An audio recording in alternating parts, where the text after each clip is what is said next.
Hi my dear friends, welcome to Unithan Academy.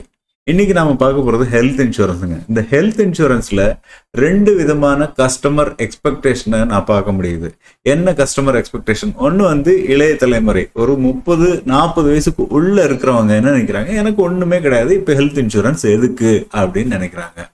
ரெண்டாவது 40 வயசுக்கு மேல இருக்கிறவங்க சம் ப்ரீ எக்ஸிஸ்டிங் டிசீசஸோ அவங்க என்ன நினைக்கிறாங்கன்னா, ஹெல்த் இன்சூரன்ஸ் ப்ரீமியம் நான் பே பண்ணிட்டேன்னா கம்பெனி எனக்கு எல்லா கவரும் கொடுத்துடணும்னு. இது ரெண்டுமே எக்ஸ்பெக்டேஷன் ஆர் அணுகுமுறை சரியானதா அப்படிங்கிறதா அதில் வந்து நிஜமாலுமே தேர் இஸ் எ கேப் இருக்குங்க. உங்கள் எக்ஸ்பெக்டேஷனுக்கும் நடைமுறைக்கும் டிஃப்ரென்ஸ் இருக்குது. இது என்னன்னு இந்த வீடியோவில் பார்ப்போம். Please stay tuned, subscribe, comment and share.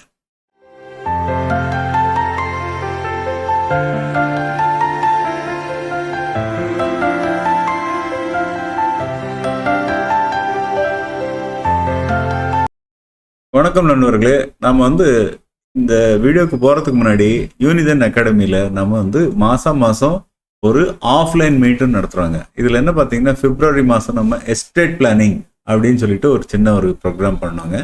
எல்லாரையும் கூப்பிட்டு வச்சு அவங்களுக்கு வந்து வாட் இஸ் எஸ்டேட் பிளானிங்னா, அதுக்கப்புறம் next inheritance and succession planning அப்படின்னு ஒரு மீட்டிங் கண்டக்ட் பண்ணோம். அதுக்கப்புறம் ஏப்ரல் மாதம் இன்வெஸ்ட்மெண்ட் ஸ்ட்ராட்டஜி அப்படின்னு பண்ணோம். ஸோ இந்த மாதிரி ஒரு மாதமும் ஒரு ஸ்பெஷலைஸ்டு சப்ஜெக்டை நாம் வந்து நம்மளோட கஸ்டமர்ஸ்க்கு ஒரு மாஸ்டர் கிளாஸ் மாதிரி 1 hour நடத்துகிறோம். கோயம்புத்தூர் பக்கத்தில் இருந்தீங்கன்னா கண்டிப்பாக நம்ம ஆஃபீஸ்க்கு வாங்க. இல்லாட்டி என்னோட வாட்ஸ்அப் சேனலில் உங்களோட டீட்டெயில்ஸ் போடுங்க. நாங்கள் வந்து உங்களை காண்டாக்ட் பண்ணிவிட்டு நெக்ஸ்ட் மீட்டுக்கு உங்களுக்கு ஆஃப்லைன்லேயும் கூப்பிடுறோங்க. இப்போ வந்து பார்த்தீங்கன்னா, இந்த இன்னைக்குள்ள டாப்பிக்கை செக்யூரிங் யுவர் ஃபியூச்சர். இந்த ஹெல்த் இன்சூரன்ஸ் பற்றி நம்ம ஃபுல்லாக டிஸ்கஸ் பண்ண போகிறோம். அதாவது ஹெல்த் இன்சூரன்ஸ் ப்ராடக்ட் பற்றி இல்லை, அதோட அணுகுமுறை எப்படி நீங்கள் அதை பார்க்கணும், எதுக்கு எடுத்துக்கணும் அப்படின்னு சொல்லிட்டு.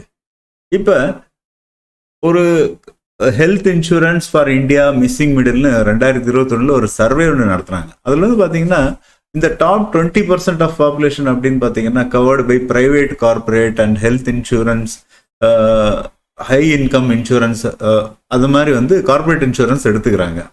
அப்புறம் கீழே வந்து பார்த்தீங்கன்னா இந்த இஎஸ்ஐ 50% பேர் ஒர்க்கிங் பாப்புலேஷன்லாம் ஃபேக்ட்ரியில் ஒர்க் பண்ணுறவங்க அந்த மாதிரி இருக்கிறவங்களுக்குலாம் ஒரு இஎஸ்ஐ கவரேஜ் வந்து எல்லா கம்பெனியும் எடுத்துருது. கவர்மெண்ட் ஸ்கீம்ஸும் இருக்குது. எல்லா ஸ்டேட்லேயும் இந்த மாதிரி கவர்மெண்ட் ஸ்கீம்ஸ் எல்லாமே கொடுத்துட்றாங்க. அதனால அவங்களுக்கும் கிடைச்சிருது. ஆனால் வந்து இந்த மிஸ்ஸிங் மிடில் அப்படின்னு பார்த்தீங்கன்னா 30% ஆஃப் பாப்புலேஷன், கிட்டத்தட்ட ஒரு 40 கோடி, இது நான் சொல்லுங்க, 40 கோடி பேருக்கு இன்சூரன்ஸ் ப்ரொடெக்ஷன் கிடையாதுங்க. அதாவது ஹெல்த் இன்சூரன்ஸ் இது ரொம்ப கன்சர்வேட்டிவானது. Missing middle, unprotected, self employed, entirely reliant on out of pocket, தன்னோட பாக்கெட்லேருந்து பணம் போட்டு ஹாஸ்பிட்டலில் போய் ட்ரீட்மெண்ட் பண்ணிக்கிறது. இப்படி ஒரு 40 கோடி பேர் இருப்பாங்க. இவங்களுக்கு ஒரு உண்மையான நிதர்சனம் என்ன சொல்லி ஆகணும் அப்படின்னா, நம்ம எல்லாருமே சேவிங்ஸ் பண்ணுறோங்க. சேவிங்ஸ் பண்ணும்போது கொஞ்சம் டைம் போக போக போக அந்த சேவிங்ஸ் இன்க்ரீஸ் ஆகும். இப்போ வந்து பார்த்தீங்கன்னா, ஏதாவது ஒரு சடன் ஹெல்த் ஷாக் அப்படின்னு நிறைய பொலிட்டிக்கல் லீடர்ஸ் எல்லாம் கூட சொல்லியிருக்காங்க. ஒரு பாவர்ட்டி ட்ராப் அப்படின்னு சொல்லுவாங்க. அதாவது பாவர்ட்டி ட்ராப் என்னன்னா, நம்ம ரொம்ப கஷ்டப்பட்டு ஒரு பையனை படிக்க வைக்கிறாங்க, வீட்டில் இன்ஜினியரிங் படிக்க வச்சுட்டு அவன் மேலே போவானா அப்படிங்கும்போது வீட்டில் யாருக்காவதோ இல்லாட்டி அந்த பையனுக்கோ ஏதாவது ஒரு இது வரும்போது உடனே வந்து இந்த ஹெல்த் இன்சூரன்ஸ் இல்லாததுனால எல்லாம் நகை நட்டு ஃபஸ்ட்டு என்ன பண்ணுவோம், இந்த சர்ப்ளஸ்லேருந்து எடுப்போம், நம்ம கையில் எவ்வளோ பணம் இருக்குது. ரெண்டாவது வந்து பார்த்திங்கன்னா நம்ம நகை நட்டு எல்லாத்தையும் அதுலேருந்து வச்சுட்டு எடுப்போம். மூணாவது வீடு வாசல். ஒருத்தர் ஹாஸ்பிட்டலில் இருக்காரு அப்படின்னாலே அவரை எப்படியாவது நல்லபடியாக வீட்டுக்கு திருப்பி கொண்டு வந்துடணும் அப்படின்ற ஒரே குறிக்கோள் தான் இருக்கும். அப்போ என்ன பண்ணோம்னா, இருக்கிறதெல்லாம் விற்று போட்டு அந்த பணத்தை நாம் எடுத்துப்போம். அப்போ என்ன ஆகும்னா, இந்த ஃபினான்ஷியல் குஷன் இல்லைன்னா திருப்பி பாவர்ட்டியில் போகிறதுக்கு நிறைய சான்சஸ் இருக்குங்க. அதனால் இந்த அன்பிரடிக்டபிள் இவெண்ட்டு எப்போ வேணால் நடக்கலாம். அதனால ஹெல்த் இன்சூரன்ஸ் ரொம்ப இம்பார்ட்டண்ட்டு. இப்போ நான் முன்னாடி சொன்ன மாதிரி, முன்னாடியே ஹெல்த் இன்சூரன்ஸ் எடுக்கிறதுக்கும் கொஞ்சம் 40-50 வயசு ஆகிட்டு ஹெல்த் இன்சூரன்ஸ் எடுக்கிறதுக்கும் நிறைய வித்தியாசம் இருக்குங்க. அதாவது முதல்ல ஒரு 20-30 வயசில் எடுத்தீங்கன்னா, இப்போ சொல்கிறாங்களே எனக்கு ஒன்றுமே ஆகலை, நான் நல்லா தான் இருக்கேன், நான் டெய்லி வாக்கிங் போகிறேன், 20-30 வயசில் எல்லாருமே நல்லா தாங்க இருக்கும். ஆனால் வந்து நம்ம இன்னைக்கு சாப்பிட்ற லைஃப் ஸ்டைலு, எத்தனை பேர் வாக்கிங் போகிறாங்க, எல்லாம் வந்து டிஃப்ரெண்ட் ஏரியாவில் ஊர் விட்டு ஊர் போயிட்டு வேலை பார்க்குறாங்க, 12 மணி நேரம் வேலை பார்த்துட்டு ட்ராவல் பண்ணுறாங்க. இதோட எல்லா எஃபெக்டும் நமக்கு 40 வயசில் தெரியும் போது ஆட்டோமேட்டிக்காக ஏதாவது ப்ரீ எக்ஸிஸ்டிங் டிசீஸ் வந்துருங்க. அதனால் நம்ம வந்து யங் ஏஜில் என்ன நமக்கு பெனிஃபிட்டு அப்படின்னு பார்த்தீங்கன்னா, ப்ரீமியம் வந்து ரொம்ப கம்மியாக இருக்கும், பேஸ்லைன் ப்ரீமியம் தான் இருக்கும். அப்புறம் ப்ராட் அன்ரெஸ்ட்ரிக்டட் கவரேஜ் வந்து எந்த ரெஸ்ட்ரிக்ஷனும் இருக்காது. 20-30 வயசுல எல்லா இன்சூரன்ஸ் கம்பெனியும் எல்லாத்தையும் கொடுத்துருவாப்புல, ஏன்னா ஒன்றும் ஆகாது. இது எதுக்குன்னா ஃபியூச்சர் டேட்டில் வரும்போது அது கவர் ஆகுன்றதுக்காக முன்னாடி வந்து கம்மி பணத்தில் கொடுத்துக்கலாம். ரெண்டாவது, served effortlessly well perfect healthy. அதாவது ஒன்றுமே பர்ஃபெக்ட் ஹெல்த்தியாக இருக்கும்போது உங்களுக்கு இன்சூரன்ஸ் ப்ரீமியம் இன்சூரன்ஸ் சீக்கிரமாக கிடைக்கும். அதுக்கப்புறம் minimal or 0 mandatory medical test, எந்த மெடிக்கல் டெஸ்ட்டும் கிடையாது. ஆனால் அது 40-50 வயசு ஆகும்போது என்ன ஆகுன்னா ப்ரீமியம் அப்படியே ஹெச்சாயிடுங்க. ரெண்டாவது, கண்டிஷனல் கவரேஜ் வித் மேண்டேட்டரி கோபேமெண்ட்னா நீ கொஞ்சம் கூட இன்சூரன்ஸ் கம்பெனி கொண்டு கொடுக்குறேன், இல்லாட்டி கண்டிஷனல் கவரேஜ் 2 வருஷத்துக்கு கிடையாது, 3 வருஷத்துக்கு கிடையாது அப்படின்னு சொல்லிட்டு ப்ரீ எக்ஸிஸ்டிங் டிசீஸ் கொடுத்துருவாங்க. Served while actively vulnerable needing care. அதாவது இந்த வல்னரபிலிட்டி நமக்கு ஜாஸ்தி ஆகுங்க. அப்படி ஆகும்போது டெஃபினெட்லி நமக்கு வந்து கேர் வேணும். அப்படிங்கும்போது இந்த மாதிரி ப்ராப்ளம்ஸ் எல்லாம் கிடைக்காது, டிலே ஆகுதுங்கும்போது இன்னும் நமக்கு வந்து எமோஷ்னல் நம்ம வந்து எஃபெக்ட் ஆவாங்க. அதுக்கப்புறம் மேண்டேட்டரி காம்ப்ரஹென்சிவ் ஃபிசியலாஜிக்கல் ஸ்க்ரீனிங். அதாவது ஒரு 50 வயசு ஆகிட்டாலே உங்களுக்கு வந்து அந்த மெடிக்கல் டாக்குமெண்ட்ஸு எல்லா ஸ்க்ரீனிங், சம் கம்பெனிஸில் வந்து மெடிக்கல் செக்கப்பும் போயிட்டு வாங்க அப்படின்னு சொல்லுவாங்க, அதெல்லாம் கூட இருக்குங்க. ஜென்ரலி வந்து பார்த்தீங்கன்னா இது போகிறதுக்கு முன்னாடி இந்த 30 வயசு 35 வயசுல எல்லாம் சொல்லுவாங்க எனக்கு எல்லாமே நல்லா தான் இருக்குது, எதுக்கு எனக்கு ஹெல்த் இன்சூரன்ஸ் அப்படிம்பாங்க. அப்போ ஓகேங்க, உங்களோட ஹெல்த் கண்டிஷன் நல்லா தான் இருக்குது, ஆனால் ஆக்சிடென்ட் ரேட்டு எவ்வளோ ஆகுதுங்க? ஆக்சிடென்ட் ரேட் அப்படின்னு பார்த்தீங்கன்னா இந்தியாவில் தமிழ்நாட்டில் ரொம்ப ஜாஸ்தி, ஆக்சிடென்ட் ரேட்டு ஜாஸ்தியாக இருக்குது. ஏன்னா பிகாஸ் ஆஃப் வாகனங்கள் இருக்குது, கண்டபடி ஓட்டுறாங்க. ஸோ நீங்கள் நல்லா ஓட்டினாலும் வேற யாராவது வந்து அடிச்சிருவாங்க. அப்படி ஆகும்போது ஒரு ஹாஸ்பிட்டலில் போயிட்டு வரும்போது அந்த ரன் ரேட் ஆஃப் அந்த எக்ஸ்பெண்டிச்சர் பர் டே ஹாஸ்பிட்டலுங்கிறது ரொம்ப ரொம்ப ஜாஸ்தி. Medical inflation is for higher then normal inflation. Normal inflation ஒரு 5-6% இருந்தோன்னா மெடிக்கல் இன்ஃப்ளேஷன் ஒரு 14-15 சம்டைம்ஸ் 20% கூட போகுது. எல்லாம் இம்போர்ட்டட் எக்யூப்மெண்ட்ஸு. ஈவன் ஒரு பல் டாக்டர்கிட்ட போனீங்கன்னா கூட அவங்க வந்து ரொம்ப காஸ்ட்லியான எக்யூப்மெண்ட்ஸ்லாம் இப்போ யூஸ் பண்ணுறாங்க. அதெல்லாம் அதே மாதிரி ஹாஸ்பிட்டல்ஸில் வந்து உங்களை காப்பாற்றுக்கிறதுக்காக அவங்க இம்போர்ட் பண்ணியோ அதிக விலை கொடுத்தோ வாங்கும்போது அதில் ரெக்கவர் வந்து ஒரு பேஷண்ட் வந்தால் அவங்களுக்கு வந்து குவிக்காக பண்ணணுன்றதுக்காக பழைய மாதிரி பண்ணாமல் இமீடியட்டாக பண்ணும்போது அதிக விலை போகுது. அதனால மெடிக்கல் இன்ஃப்ளேஷன் ஜாஸ்தி. அப்போ யாருக்கு வேணால் வந்து ஆக்சிடென்ட் ஆகலாம். இந்த ஆக்சிடென்ட் ஆனால் என்ன பண்ணுறது? அப்போ நல்லா இருந்தாலும் எனக்கு ஆக்சிடென்ட் ஆகாதுன்னு இருக்க முடியாது, எல்லாருக்குமே ஆகும். அப்போ தான் வந்து பைக்கெல்லாம் ஃபாஸ்ட்டாக ஓட்டுவாங்க. அதனால் ஒரு 30,000 ரூபா இன்சூரன்ஸ் எடுக்கிறதுனா நீங்கள் ஒரு 10 லட்சம் ரூபாய்க்கு ஒரு இன்சூரன்ஸ் பண்ணி வச்சுக்கிறீங்க. ஈவன் 20,000 30 வயசுலாம் வந்து 20,000 15,000 தான் இருக்கும். ஆனால் வந்து கவரேஜ் வந்து இந்த 10 lakhs வரைக்கும் ஆகும். ஸோ இது வந்து நம்ம ஒரு சாதாரண காரு 10 லட்ச ரூபா காருக்கு ஒரு 40,000 ரூபா இன்சூரன்ஸ் பண்ணுறோம், தேர்ட் பார்ட்டி எல்லாம் போட்டுட்டு ஃபர்ஸ்ட் இயரில் எடுக்கும்போது. அடுத்தடுத்த வருஷம் வந்து ஒரு 15,000 வருது. அதை விட கம்மியாக உங்களுக்கு இன்சூரன்ஸ் ஹெல்த் இன்சூரன்ஸில் எடுத்தால் உங்களோட ஹெல்த்து வந்து நீங்கள் ப்ரொடெக்ட் பண்ணுறீங்க. அதனால் இந்த 30 இயர்ஸ் போது 0 கோபேமெண்ட்டு இமீடியட் அப்ரூவல் கிடைக்கும் போதே ஒரு இன்சூரன்ஸ் வாங்க. இதனால இந்த ஓல்டு ரெஜிமில் உங்களுக்கு 80Dலையும் உங்களுக்கு டேக்ஸ் பிளானிங் இதாகும். 40 வயசு ஆகும்போதே ஒரு வார்னிங் வந்துடுதுங்க. இந்த வார்னிங் என்ன அப்படின்னு பார்த்தீங்கன்னா, எனி கைண்ட் ஆஃப் நம்ம செடன்ட்ரி ஒர்க் ஸ்டைல் ஆகட்டும், உங்களுக்கு ஸ்ட்ரெஸ் லெவல் ஜாஸ்தி ஆகும்போது ப்ரீமியம் மல்டிப்ளேயர் லைஃப் ஸ்டைல் டிசீசஸ்லாம் கொஞ்சம் வர்றதுக்கு அதிகமான சான்சஸ் இருக்குது. இன்றைக்கி வந்து பார்த்தீங்கன்னா யங்ஸ்டர்ஸ்லாம் நிறைய பேர் வந்து ஜிக் ஒர்க்கர்ஸ் ஆகட்டும், ட்ராவல் பண்ணும்போது இந்த ஸ்பைனல் கார்டில் ப்ராப்ளம் இருக்குது, பெயின் இருக்குது அப்படின்லாம் சொல்கிறாங்க. ஈவன் ஐடி ஒர்க் பண்ணுறவங்களுக்கும் இந்த பிரச்சனை இருக்குது. 50 வயசு ஆகும்போதே most of the people, India is a diabetic capital அப்படின்னு சொல்கிறாங்க. எல்லாரும் நம்ம உணவு முறை ஆகட்டும், சாப்பாடாகட்டும், நம்ம வந்து வெளியில் இந்த 40-50 வருஷத்தில் சாப்பிட்டதெல்லாம் எஃபெக்ட் அப்போ 50 வயசில் காமிக்கும். அப்போ நமக்கு என்னென்னா கோமார்பிலிட்டி எனி ப்ராப்ளம் இருந்தால் அதை நம்ம வந்து ப்ரீ எக்ஸிஸ்டிங் டிசீஸாக நமக்கு எடுத்துக்கிட்டு ப்ரீமியம் கொஞ்சம் அதிகமாகிடுங்க. So delaying purchase does not save money, it simply guarantees the higher cost and strict operational ரெஸ்ட்ரிக்ஷன்ஸும் வந்துடுங்க. இதுதான். அதனால if you are a youngster கண்டிப்பாக உங்களுக்கு ஒரு ஹெல்த் இன்சூரன்ஸ் எடுத்துக்கங்க. அடுத்ததாக டீமிஸ்டிங் ப்ரீ எக்ஸிஸ்டிங் டிசீசஸ். அதாவது ப்ரீ எக்ஸிஸ்டிங் டிசீசஸ் என்ன அப்படின்னு பார்த்தீங்கன்னா, இந்த கிளைம் பற்றி பார்க்கும்போது நம்ம ப்ரீ எக்ஸிஸ்டிங் டிசீஸ் எல்லாம் டிஸ்க்ளோஸ் பண்ணுறது ரொம்ப ரொம்ப அவசியங்க. அதாவது statistics 12% of all claims are rejected due to exclusive நான் டிஸ்க்ளோஷர். அதாவது டிஸ்க்ளோஸ் பண்ணாமல் இருக்கிறதுனால நீங்களே முடிவு பண்ணிப்பாங்க. நிறைய கஸ்டமர்ஸ் என்னன்னா அவங்களே முடிவு பண்ணிட்டு இந்த இதெல்லாம் நான் சொல்ல வேண்டாம், எனக்கு ஒரு 10 நாளுக்கு தான் எடுத்தாங்க, ஒரு 2 மாதத்துக்கு நான் கொலஸ்ட்ராலுக்கு எடுத்துக்கிட்டேன், அதுக்கப்புறம் ஸ்டாப் பண்ணிட்டாங்க, அதை சொல்ல வேண்டாம் அப்படின்னு நினச்சிப்பீங்க. ஆனால் அது கரெக்டாக உங்களோட மெடிக்கல் ரிப்போர்ட்ஸ் இப்போல்லாம் பார்த்தீங்கன்னா ஆயுஷ்மான் பாரத் ஹெல்த் மிஷன் அப்படின்னு சொல்லிட்டு ஒரு முன்னாடி காமிக்கிறாங்க. அதில் 100 கோடி பேரோட ரெக்கார்ட்ஸ் எல்லாம் எல்லா ஹாஸ்பிட்டல்லேருந்தும் கலெக்ட் பண்ணி வச்சுருக்காங்க. நீங்கள் என்னதான் மறைச்சாலும் அந்த அவால ரெக்கார்ட்ஸில் எல்லாமே வந்துடும். அது நம்ம பின்னாடி பேசுவோம். அதனால் டிஸ்க்ளோஸ் பண்ணுறது ரொம்ப ரொம்ப முக்கியம். பிஇடி அப்படின்னு என்ன? ப்ரீ எக்ஸிஸ்டிங் டிசீஸுங்க. அதாவது any ailment injury condition diagnosed treated up to 48 months before purchasing of policy. ஒரு 4 வருஷத்துக்கு முன்னாடி நீங்கள் என்னெல்லாம் 4 வருஷத்துக்குள்ள நீங்கள் என்னெல்லாம் ட்ரீட்மெண்ட் எடுத்தீங்களோ அதெல்லாம் நீங்கள் டிஸ்க்ளோஸ் பண்ணுறது ரொம்ப ரொம்ப முக்கியம். 4 வருஷத்துக்கு முன்னாடி பண்ணுறது, அதுக்கு முன்னாடி டிஸ்க்ளோஸ் பண்ணணும்னா எஸ் அதையும் பண்ணணுங்க. ஸோ என்ன சொல்கிறாங்கன்னா, எனி இன்ஜுரி ஏல்மெண்ட்டு இல்லாட்டி ஹாஸ்பிட்டலில் அட்மிட் ஆயிருந்தீங்களா அதெல்லாம் நீங்கள் டிஸ்க்ளோஸ் பண்ணணும். இப்போ சின்ன பிள்ளையில நான் ஒரு ஜுரத்துக்காக ஒரு 5 நாள் அட்மிட் ஆயிருந்தேன்னா அது தேவையில்லைங்க. நார்மல் ஃபீவர் ஒரு 2-3, ஆனால் அதுவே ரொம்ப இன்டென்சிவாக ஏதாவது இருந்தால் அது டிஸ்க்ளோஸ் பண்ணுறதுல எந்த தப்பும் கிடையாது. ப்ரீ எக்ஸிஸ்டிங் ரூல் என்ன சொல்லுதுன்னா, pre existing diseases are covered but they are subject to strict 2 to 4 year waiting period இருக்குங்க. ஜென்ரலி ஒரு 2 வருஷத்துலேருந்து நான் பாலிசி எடுத்துட்டிங்கன்னா any pre existing disease cover பண்ணுறேன் அப்படின்னு சொன்னாலும் நீங்கள் வெயிட்டிங் பீரியடு சில கம்பெனியில் 2 வருஷம், சில கம்பெனியில் 3 வருஷம், சில கம்பெனியில் 4 வருஷத்துக்கு அப்புறம் தான் அந்த டிசீஸை கவரேஜ் கொடுப்பாங்க.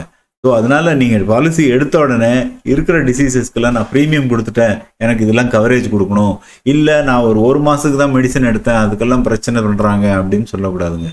ஸோ நீங்கள் என்னென்ன ஆஸ் பர் என்ன கேட்டிருக்காங்களோ, உங்களுக்கு ப்ரீவியஸ்லி பாலிசி எடுக்கும் முன் என்னெல்லாம் பிரச்சனைகள் உபாதைகள் இருந்ததோ அதெல்லாம் 100% அட்மோஸ்ட் குட் ஃபெய்த்னு சொல்லுவாங்க.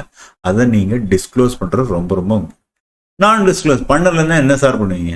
நான் disclosure grants the insurer the legal right to cancel the policy entirely when you file a claim. நான் சிம்பிளாக ஒரு எக்ஸாம்பிள் ஒன்று சொல்கிறேங்க. இது ஒருத்தர் சொன்னார், கொரோனா பீரியடில் அவர் அட்மிட் ஆகிருந்தார். அவருக்கு அட்மிட் ஆகும்போது ஒரு 10 நாள் அட்மிஷன் ஆகும்போது அவர் கையில் ஏதோ ஒரு ஃப்ராக்சர் அதுக்கு முன்னாடி ஆனதுக்கு பிளேட் வச்சுருந்தாங்க. அது அவர் டிஸ்க்ளோஸ் பண்ணலைங்க. இந்த கிரவுண்டில் இன்சூரன்ஸ் கம்பெனி ரிஜெக்ட் பண்ணியிருக்கு. இந்த ரிஜெக்ஷன் சரியா தப்பா, மாரலி கரெக்டா அப்படின்லாம் பார்க்காம முதல்ல நீங்கள் டிஸ்க்ளோஸ் பண்ணீங்களான்னு தான் அந்த கொஸ்டின் வரும். இது நீங்கள் ஆம்பட்ஸ்மேனில் போய் கிளைம் பண்ணலாம், இல்லாட்டி மிஸ்டேக் பை டிஸ்க்ளோஸ் பண்ணல மிஸ்டேக் அப்படின்னு சொன்னாலும் கூட நீங்கள் கையெழுத்து போடுறீங்க. எஸ், ஏதாவது உங்களுக்கு சர்ஜரி ஆயிருக்கா, நோன்னு சொல்கிறீங்க. ஸோ ஒரு இன்சூரன்ஸ் கம்பெனி என்ன பார்க்குறான் அப்படின்னா, whether you have given a complete information or not. அதில் ஏதாவது ஒரு தப்பாக இருந்தால் கூட அந்த என்டையர் டாக்குமெண்ட்டை மிஸ்டேக் டாக்குமெண்ட் ஆர் மிஸ்ரெப்ரசன்டேஷன் அப்படின்னு சொல்லிட்டு அவங்களுக்கு ஒரு கிரவுண்ட் ரைட்டு கொடுக்குறீங்க ரிஜெக்ட் பண்ணுறதுக்கு. அது இந்த டிசீஸ்க்கு ரிலேட்டடா அந்த டிசீஸ்க்கு ரிலேட்டடா அப்படின்னு சொல்லிட்டு நீங்கள் வாதாடணும் அப்படின்னா you can go to ombudsman. ஆனால் on the face value they have got right to ரிஜெக்ட்டுங்க. ஸோ இதை நீங்கள் மனசில் வச்சுட்டு எல்லாத்தையுமே நீங்கள் கொடுக்கறது ரொம்ப ரொம்ப நல்லது.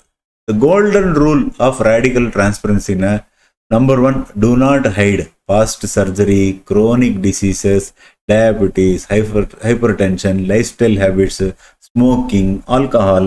இந்த ஸ்மோக்கிங் ஆல்கஹால்லாம் 99% நிறைய பேர் இதை போடணும்னு சொல்கிறதே கிடையாதுங்க. ஆனால் நீங்கள் உங்களுக்கு ஹேபிட் இருந்ததுன்னா இதில் இன்க்ளூட் பண்ணுறது ரொம்ப ரொம்ப முக்கியம். ஏன்னா ஒரு டாக்டர் என்ன சொல்லுவார், அக்கேஷ்னல் ட்ரிங்கர் அப்படின்னு சொல்லிட்டு லிவர் இப்போ நான் ஆல்கஹாலிக் லிவர் என்லார்ஜ்மெண்ட் நிறைய பேர் இருக்குது, ஃபேட்டி லிவர் சிண்ட்ரம்லாம் போடுறாங்க. அப்போ அந்த நாள் ஏதாவது உபாயங்கள் இருந்தால் கூட உங்களுக்கு வந்து எனிதிங் அக்கேஷ்னல் ட்ரிங்கராக இருந்தாலும் அந்த அக்கேஷ்னல் ட்ரிங்கர்னு டாக்டர் வந்து எழுதிடுவார். எழுதும்போது நீங்கள் ப்ரொபோசல் ஃபார்ம் பார்க்கும்போது நோன்னு இருக்கும். ஸோ நோ இது கான்ஃப்ளிக்ட் ஆகும்போது ரிஜெக்ட் பண்ணிடுவாங்க. த கான்சிக்வன்சஸ் ஆஃப் கன்சீல்மெண்ட்னா மறைக்கிறது. Insurer considers non disclosure severe violation of the trust. அதாவது அவங்க என்ன சொல்கிறாங்கன்னா, நீங்கள் கையில் வந்து பிளேட் போட்டிருந்தாலும் அதை நீங்கள் டிஸ்க்ளோஸ் பண்ணலன்னா, இந்த கொரோனாவுக்கும் இதுக்கும் சம்மந்தம் இல்லைனாலும் ட்ரஸ்ட் டெபிசிட் இருக்குது. I can deny your claim அப்படின்னு சொல்கிறாங்க. It discovered during every medical emergency the insurer will reject your claim may terminate the policy entirely. அதுவும் பண்ணலாங்க. ஸோ கோல்டன் ரூல் என்ன அப்படின்னு பார்த்தீங்கன்னா, complete transparency at the time of purchase. நீங்களா assume பண்ணிக்காதீங்க. தயவு செஞ்சு மோஸ்ட் ஆஃப் த பீப்புள் என்ன பண்ணுறாங்கன்னா, அசியூம் பண்ணிக்கிறாங்க. எஸ், எனக்கு வந்து இந்த ப்ராப்ளம் எனக்கு இல்லைங்க, எல்லாமே ChatGPT இவங்களாவே தீர்மானிக்கிறாங்க. அது வந்து ரொம்ப ரொம்ப தப்பு. எனக்கு இந்த ப்ராப்ளத்துக்காக எடுத்துக்கிட்டேங்க, இதுக்கும் சம்மந்தம் இல்லை, நீங்கள் அது போட வேண்டாம் அப்படின்றாங்க. அந்த மெடிசன் போட வேண்டாம், இந்த மெடிசன் போட வேண்டாம் அப்படின்னு நீங்களே தீர்மானிக்கிறீங்க. இன்சூரன்ஸ் கம்பெனியில் there is a panel of medical doctors, they will decide how much risk is there. நீங்கள் டிசைட் பண்ணாதீங்க. ஸோ அது நீங்கள் டிசைட் பண்ணீங்கன்னா இன்னவே இன்டைரக்ட்லி நீங்கள் வந்து ஒரு ஹைடு பண்ணுறீங்க, கன்சீல் பண்ணுறீங்கன்னு அர்த்தம். So to not decide. நீங்கள் என்னதான் ChatGPTயில் போட்டு பார்த்தாலும், கூகுளில் போட்டு பார்த்தாலும், அதில் டாக்டர் மாதிரி நீங்களால் அனலைஸ் பண்ண முடியாது. ஒரு டாக்டருக்கே தனக்கு உடம்பு சரியில்லைன்னா இன்னொரு டாக்டர்கிட்ட தான் போய் இது உடம்பு பார்த்து பாருங்க. அது மாதிரி இருக்கும்போது நீங்கள் செல்ஃப் மெடிகேஷன், செல்ஃப் டயக்னோசிஸ்லாம் பண்ணி எதை போடுறதுன்னு நீங்கள் பண்ணாதீங்க. So be very transparent.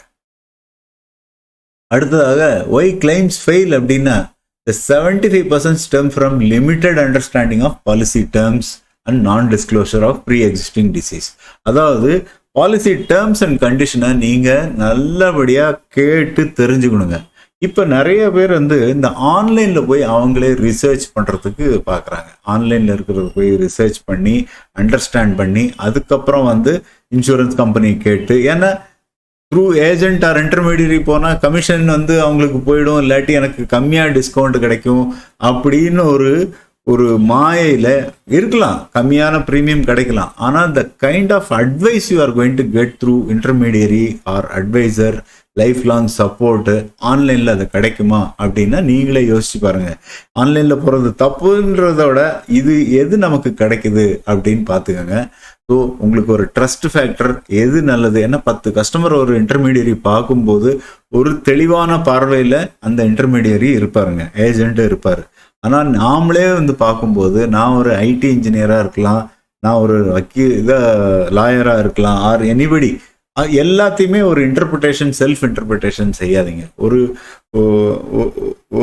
Even நம்ம ஒரு வண்டிக்கு காற்றடிக்கணும்னா கூட நமக்கு வந்து பெட்ரோல் பம்பில் போயிட்டு அவர் அடித்தாதான் கரெக்டாக வருது, நான் அடித்தா கரெக்டாக வரமாட்டேங்குது. அப்படி இருக்கும்போது சிம்பிளாக இதெல்லாம் complicated products. Life insurance product is not a easy product like any simple product. போட்டால் வட்டி, எஃப்டி மாதிரி கிடையாது. எஃப்டி ஆன்லைனில் ஓப்பன் பண்ணிக்கலாம். எல்லாத்தையும் ஆன்லைனில் ஒரு சாய்ஸ் தான் கொடுத்துருக்காங்க தவிர அதில் நீங்கள் ப்ரோஸ் அண்ட் கான்ஸ் பார்க்குறது ரொம்ப ரொம்ப இம்பார்ட்டண்ட்டு. ஏன் அப்படின்னு பார்த்தீங்கன்னா, இந்த non disclosure of pre existing diseases policy terms வந்து அண்டர்ஸ்டாண்ட் பண்ணிக்காதனால. அப்புறம் failure to answer insurer queries or submit requested documentation in time. அப்போ இது ரெண்டாவதும் ரொம்ப ரொம்ப இம்பார்ட்டண்ட். நான் ஒரு கஸ்டமர் மீட்டில் கேட்டேன் ஒரு தடவை வந்து, நாட் ஹியர், ஒரு 10 வருஷத்துக்கு முன்னாடி ஒரு கஸ்டமர் மீட் நடந்ததுங்க. நான் ப்ரீவியஸ் ஆர்கனைசேஷன் ஒர்க் பண்ணும்போது அவர் ஒரு 50-60 பேர் ஒர்க் பண்ணாங்க. இது மாதிரி ரைஸ் பண்ணும்போது நான் சொன்னேன், எத்தனை பேர் நீங்கள் வந்து பாலிசி டாக்குமெண்ட்ஸை நீங்களே ஃபில்அப் பண்ணீங்க, கை தூக்குங்க அப்படின்னு பார்த்தா ஹார்ட்லி 1 or 2 பேர் கூட தூக்கலை. அதாவது ஒருத்தர் பாதி தூக்குனார், பார்த்தேன் அப்படின்னு. மோஸ்ட் ஆஃப் த பீப்புள் வந்து அந்த பாலிசி ப்ரொபோசல் ஃபார்ம் வந்து பாலிசி டாக்குமெண்ட்னா ப்ரொபோசல் ஃபார்மை பார்க்கறது கூட கிடையாது. இப்போ ஆன்லைனில் ஆயிடுச்சு. உங்களுக்கு வந்து வெரிஃபிகேஷன் வருது. அந்த வெரிஃபிகேஷனில் நீங்கள் பாருங்க தயவு செஞ்சு அப்படின்னா நீங்களே பார்த்துக்கங்க அப்படின்றாங்க. நீங்களே பார்த்துக்கங்கன்னா அவங்க வந்து நம்ம மேலே கொடுத்துட்றாங்க. ஆனால் வந்து ஒரு மெடிக்கல் டாக்குமெண்ட் கரெக்டாக இருக்கா, இதெல்லாம் இருக்கான்னு அந்த கஸ்டமர் தான் ஓடிபி போட்டு ஃபில்அப் பண்ணுறாங்க. அந்த கஸ்டமர் தான் வீடியோ வெரிஃபிகேஷன் கொடுக்குறாங்க. அப்படி இருந்தும் நீங்களே பார்த்துக்கங்க அப்படின்னு சொல்லும்போது என்ன ஆகுதுன்னா, one way shifting the blame on others, அதுவும் நடக்குது. அதனால தயவு செஞ்சு நீங்க வந்து உங்களோட இன்டர்மீடியட் ஏஜென்ட்டை பக்கத்துல உட்கார வச்சுட்டு இது என்ன அது என்னன்னு கேளுங்க. ஆனா நெவர் ஜஸ்ட் பிளைண்ட்லி நீங்க வந்து பாலிசி டாக்குமெண்ட்டை ஓடிபியை just proposal form, I am sorry that again, proposal ஃபார்மை நீங்க வந்து பார்த்து நீங்க சாட்டிஸ்ஃபை ஆயிட்டு அதுக்கப்புறம் நீங்க வந்து கன்ஃபர்மேஷன். அப்புறம் 9% claim fails, filing claims or non covered services, அதாவது specific OPD visits, excluded day care, அதெல்லாம் வந்து எக்ஸ்க்ளூஷன் இருக்கிறத கிளைம் பண்றதுனால 9% அது ரொம்ப கம்மியானது தான்.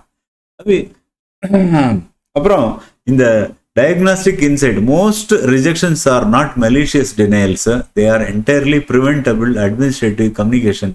இது வந்து வேணும்னு வந்து யாருமே பண்றதில்லை. எந்த இன்சூரன்ஸ் கம்பெனியுமே அவங்க வந்து கிளைம் ரிஜெக்ட் பண்ணோம் இல்லாட்டி நான் கிளைம் கொடுக்கக்கூடாது அப்படின்னு ஒரு கம்பெனி நடத்துறதில்ல. எந்த ஒரு கஸ்டமருமே நான் இது வந்து மறைக்கணும்னு சொல்றது இல்லை. இது ரெண்டுத்துக்கும் நடுவில் என்னன்னா understanding of how insurance policy works, அது ரொம்ப ரொம்ப இம்பார்ட்டன்ட். அண்டர்ஸ்டாண்டிங்னா எஸ் இந்த இன்சூரன்ஸ் பாலிசியில் என்னெல்லாம் இன்ட்ரிகேசிஸ் இருக்கு, ஒரு 1/2 hour to 45 minutes ஸ்பெண்ட் பண்ணுங்க.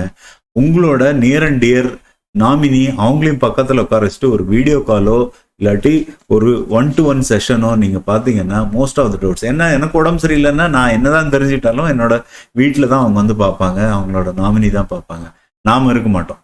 அப்போ அந்த நாமினிக்கும் தெரியணும் எதுக்காக இந்த இன்சூரன்ஸ் கிளைம் வந்து ஐம் சாரி இன்சூரன்ஸ் ப்ரொபோசல்ல என்னது கேட்டிருக்காங்க, எதுக்கு ரிஜெக்ட் ஆகுது, எதுக்கு பிஇடி இருக்கு, எல்லாத்தையுமே நீங்க சொல்றது ரொம்ப ரொம்ப. அப்புறம் shift putting the blame on சம்படிங்கிறது ரொம்ப ஈஸி, பட் இது தவறான சமாச்சாரம். ஸோ தயவு செஞ்சு நீங்க one is disclosure, understand the terms and condition, எல்லா டாக்குமெண்ட்ஸையும் கொடுங்க, இன்சூரர் பேர் என்னன்னு கொடுக்குறாங்களோ அதை ஆன்சர் பண்ணுங்க. அப்புறம் ப்ரிசிஷன் இன் பேப்பர் ஒர்க், பேப்பர் ஒர்க்கில் 0 எரர் செக்லிஸ்ட், இது வந்து எனக்கு தெரியாது அப்படின்லாம் சொல்லாமல் நீங்கள் checklist name, age, gender, date of birth, என்ன கவர்மெண்ட் ஐடி அதெல்லாம் கூட பார்த்துக்கோங்க. Medical history, declare all medical history பண்ணுங்க. அண்ட் லைஃப் ஸ்டைல் ஆனஸ்டி, ஆனஸ்டாக சொல்லிடுங்க. நீங்கள் ஸ்மோக் பண்ணுறீங்கன்னா ஸ்மோக் பண்ணுறீங்க, ட்ரிங்க் பண்ணுறீங்கன்னா ட்ரிங்க் பண்ணுறீங்க, ஆக்குபேஷனல் ஹசார்டு எல்லாத்தையும் நீங்கள் சொல்கிறது ரொம்ப ரொம்ப முக்கியம். அதுக்கப்புறம் இந்த ஃபைனலி நீங்கள் இன்கேஸ் அன்ஃபார்ச்சுனேட்லி இது ஒரு ஹிடன் ட்ராப்புங்க, ஹாஸ்பிட்டல் அட்மிட் ஆகிருக்கும் போது அந்த டாக்டர் என்ன எழுதுறாரு அதுவும் பாருங்க. ஏன்னா ஒரு டாக்டர் வந்து ஒரு நாளைக்கு 50லேருந்து 100 பேர் பார்க்கும்போது there is a small chance of error நடக்கிறதுக்கும் இருக்கு. Patient states that pain for 6 yearsன்னு ஒரு 6 weeksக்கு 6 year எழுதலாம் இல்லைங்களா, ஜஸ்ட் பை மிஸ்டேக் YERன்னு எழுதிட்டு போயிடுறாரு. ஸோ அது வந்து இத்தனை 6 வருஷமா இருக்குன்னு ரிஜெக்ட் ஆகிறதுக்கு சான்ஸ் இருக்கு. அதனால நீங்க வந்து உங்களோட near and dear close relatives அவங்களுக்கும் சொல்லி வைங்க. டாக்டர் வந்து அந்த மெடிக்கல் டாக்குமெண்ட் சம்மரி எழுதும்போது ரொம்ப ரொம்ப கேர்ஃபுல்லாக இருக்கணும். அப்போ தான் வந்து அந்த அப்ரூவல் ஆகும், இல்லாட்டி ரிஜெக்ஷன்ஸ்க்கு சான்ஸ் இருக்குது. ஒன்ஸ் அவர் எழுதிட்டாருன்னா அவர் எங்கேயாவது ட்ரான்ஸ்ஃபர் போயிடலாம், இல்லாட்டி வேறு டியூட்டியில் இருக்கலாம். அந்த மாதிரி ப்ராப்ளம்ஸு கரெக்ட் பண்ணுறது ரொம்ப பிரச்சனையான சமாச்சாரம். அதனால் ensure suspected unconfirmed illnesses are not recorded as confirmed chronic conditions. அதுக்கப்புறம் ஆக்ஷன் என்ன, ஆல்வேஸ் ஆடிட் பண்ணுங்க documents before leaving the hospital. Promptly request correction letter கேளுங்க. ஏதாவது கரெக்ஷன் இருந்தால் correction letter sign by the treating doctor if any duration or history ராங்காக இருந்ததுன்னா. இது ரொம்ப ரொம்ப இம்பார்ட்டண்ட்டு. இது வரைக்கும் யாரும் சொல்லியிருக்க மாட்டாங்க.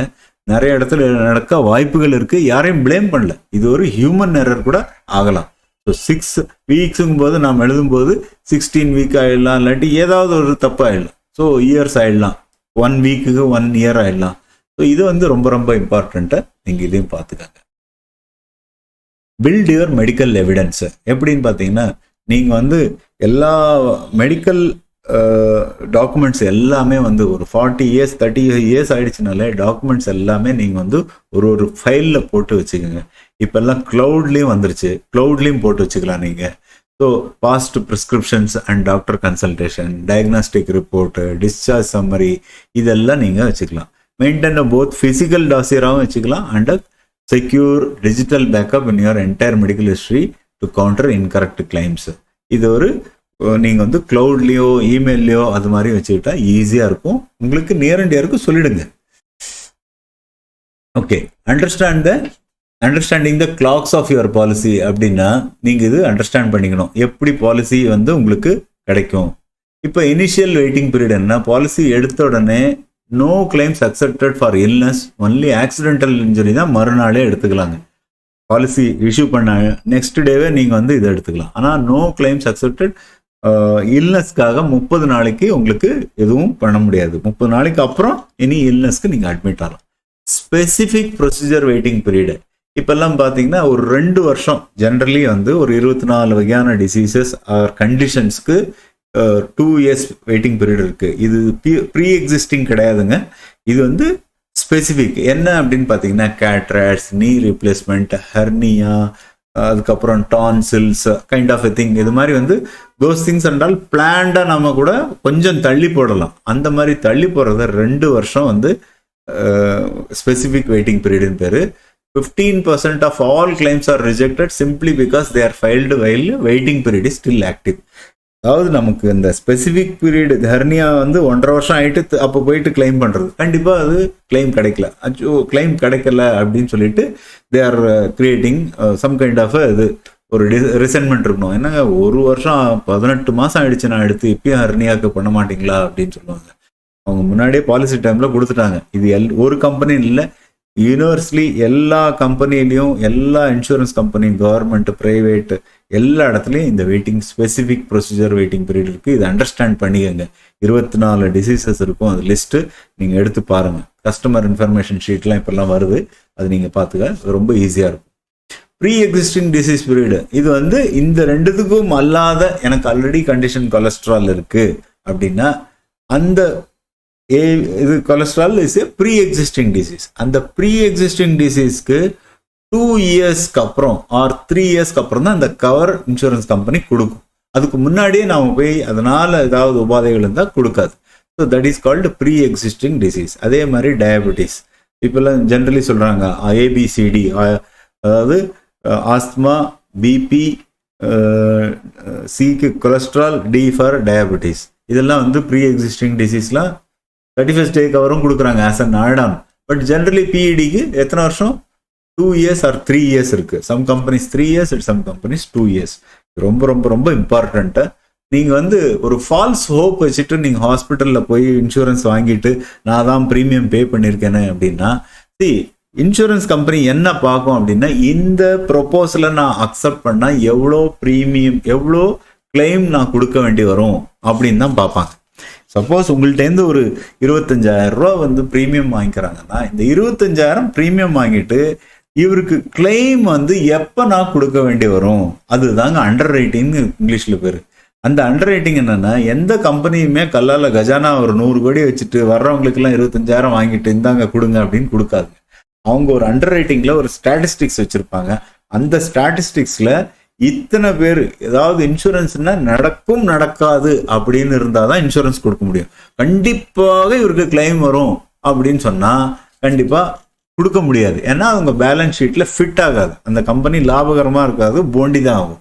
அதனால் இதை அண்டர்ஸ்டாண்ட் பண்ணிங்க. இன்சூரன்ஸுங்கிறது ஒரு எல்லார்ட்டையும் பணத்தை வாங்கி சில பேருக்கு கொடுக்கறது, அதாவது contribution from many and then giving compensation to few. இப்போ ஒரு ஊரில் வந்து 1000 வீடு இருக்குது, 1000 வீட்டில் 2 வீடு எரியும் அப்படின்னு சொன்னால் அந்த 1000 வீட்டிலேருந்து பணத்தை கலெக்ட் பண்ணி 2 வீட்டில் கொடுக்கலாம். இப்போ வந்து 1000ல் 100 வீடு எரியுது அப்படின்னா கொடுக்க முடியாது. ஸோ எவ்வளோ ஃபிக்ஸ் பண்ணோம், அது கம்மியாக, ஒன்று வந்து ப்ரீமியம் இன்க்ரீஸ் பண்ணும், இல்லாட்டி காம்பன்சேஷன் கம்மி பண்ணும். இதுதான் நடக்கும். ஸோ இதுக்கு தான் பேர் அண்டர் ரைட்டிங் பேர். இதனால் உங்களுக்கு ப்ரீ எக்ஸிஸ்டிங் டிசீசஸில் நீங்கள் வந்து இருந்தால் கண்டிப்பாக ஓப்பனாக சொல்லிவிடுங்க, ஃபால்ஸ் எக்ஸ்பெக்டேஷன் வைக்காதீங்க.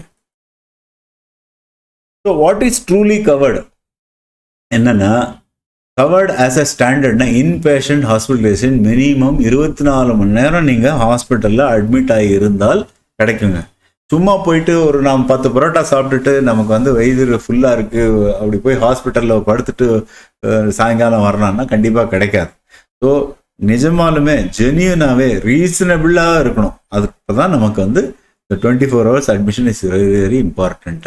Specified day care procedure like dialysis, chemotherapy, all those things are all there. அந்த மாதிரி ஒரு ஸ்பெசிஃபைட் டே கேர் ப்ரொசீஜரை கவராக இருக்கலாம். ஆஃபன் எக்ஸ்க்ளூடட் என்னென்னா ரொட்டீன் அவுட் பேஷண்ட் டிபார்ட்மெண்ட். ஓபிடியில் போயிட்டு எனக்கு வந்து லைட்டாக காது வலிக்கிற மாதிரி இருக்குது, ஒரே ஒரு மெடிசன் கொடுங்க, இல்லாட்டி தலை வலிக்குது, ஏதாவது ஒரு சிம்பிளான ஒரு நாள் போயிட்டு நம்ம வர்றது அப்படிங்கும்போது அதுக்கெல்லாம் கிடைக்காது. Generally most people doesn't expect that. அப்புறம் காஸ்மெட்டிக் சர்ஜரி, எக்ஸ்பெரிமெண்டல் தெரபிஸ், நான் மெடிக்கல் கன்சியூமபிள்ஸ். நான் மெடிக்கல் கன்சியூமபிள்ஸ்னு என்ன, இந்த க்ளவுஸு, சிரஞ்சு, எதெல்லாம் இருக்கும் அதெல்லாம் வந்து நான் மெடிக்கல் கன்சியூமபிள்ஸு. டவல் இருக்கலாம், அதுக்கப்புறம் ப்ரஷ்ஷு, டூத் பேஸ்ட், இதெல்லாம் வந்து ஆட்-ஆனில் சில கம்பெனிஸ் கொடுக்குறாங்க.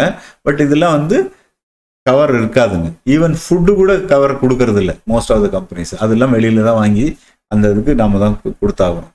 இதுக்கெல்லாம் ஒரு ஆட்-ஆன் போட்டு இப்போ நம்ம நிறைய இதெல்லாம் இன்க்ளூடட்னு சொல்லிட்டு அதிகப்படியாக ப்ரீமியம் கொடுத்தா இது இருக்கலாம். அப்புறம் சப்லிமிட் ட்ராப் என்னன்னு கேட்டிங்கன்னா, fear of internal caps on room rent and specific surgery.